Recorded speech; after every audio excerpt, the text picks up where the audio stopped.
August ৩ এই শহীদ মিনার থেকেই শত শত ভাইয়ের রক্তের উপরে, লাশের উপরে দাঁড়িয়ে এক দফা ঘোষণা হয়। আগস্ট ৫, এই আগস্ট ৫-এই বাংলাদেশের ছাত্র জনতার ঐক্যবদ্ধ লড়াইয়ে খুনি হাসিনা দেশ থেকে পালিয়ে যায়। ওই জুন ৫ থেকে আগস্ট ৫-এর যে লড়াই, সে লড়াই কি শেষ হয়ে গিয়েছে? আমাদের সংগ্রাম কি শেষ? আমাদের সামনে এখনো খুনিরা, খুনিদের দোসররা এখন উন্মুক্ত ভাবে চলাফেরা করে।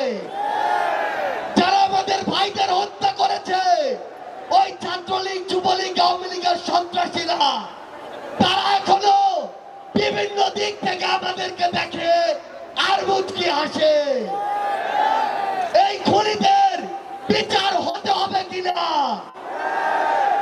আবার যারা আহত যোদ্ধা রয়েছে, শহীদ পরিবার রয়েছে, তাদের এই খুনের বিচার হতে হবে কিনা?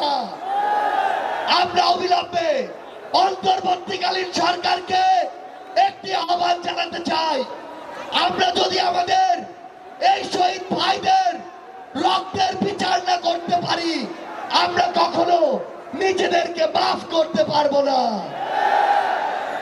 আমরা স্পষ্ট করে একটি কথা বলতে চাই, অন্তর্বর্তীকালীন সরকার এখনো যেই জায়গায় আটকে আছে, আমাদের সিন্ডিকেট গুলো ভাঙতে হবে।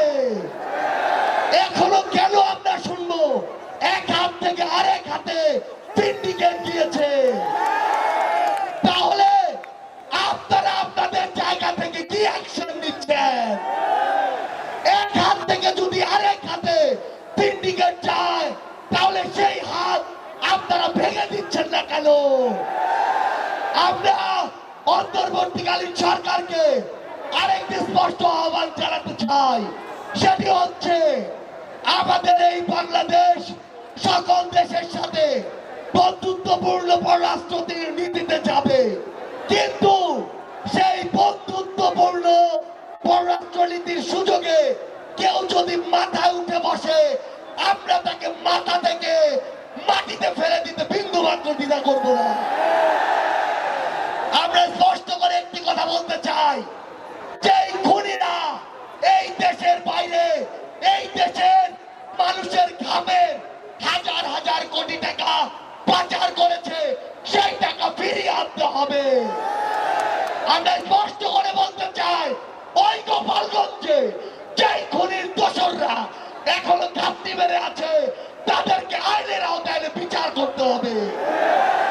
গোপালগঞ্জে এখনো কিভাবে আমাদের এই অভ্যুত্থানের যোদ্ধাদের উপরে হামলা হয়, আমরা প্রশাসনকে, পুলিশকে স্পষ্ট ভাবে বলতে চাই, পুরো বাংলাদেশে আমাদের এই যোদ্ধাদের, ফ্যাসিস্ট বিরোধী আন্দোলনকারীদের নিরাপত্তা যদি না দিতে পারেন, তাহলে ওই চেয়ারে কোন আইন শৃঙ্খলা রক্ষাকারী বাহিনীর বসে থাকার কোন অধিকার নেই। আমরা স্পষ্ট করে শুধু একটি কথাই বলতে চাই, আমরা এই অন্তর্বর্তীকালীন সরকারের কাছে আমরা এই গণহত্যার বিচার চাই। আমরা সিন্ডিকেট থেকে আমাদের মানুষের মুক্তি চাই। আমরা পাচারকৃত অর্থ ফেরত চাই। আমরা দ্রব্যমূল্য নিয়ন্ত্রণ করে মানুষের স্বস্তি চাই। আমরা আহত যোদ্ধাদের সুচিকিৎসা চাই।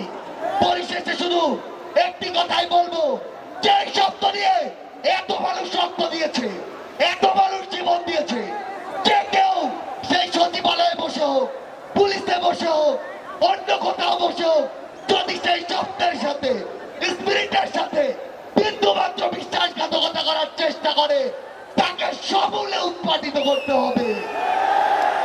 আমাদের আবারও দেখা হবে সংগ্রামের লড়াইয়ে অথবা রাজপথের বিজয়ে। ইনকিলাব জিন্দাবাদ। ইনকিলাব।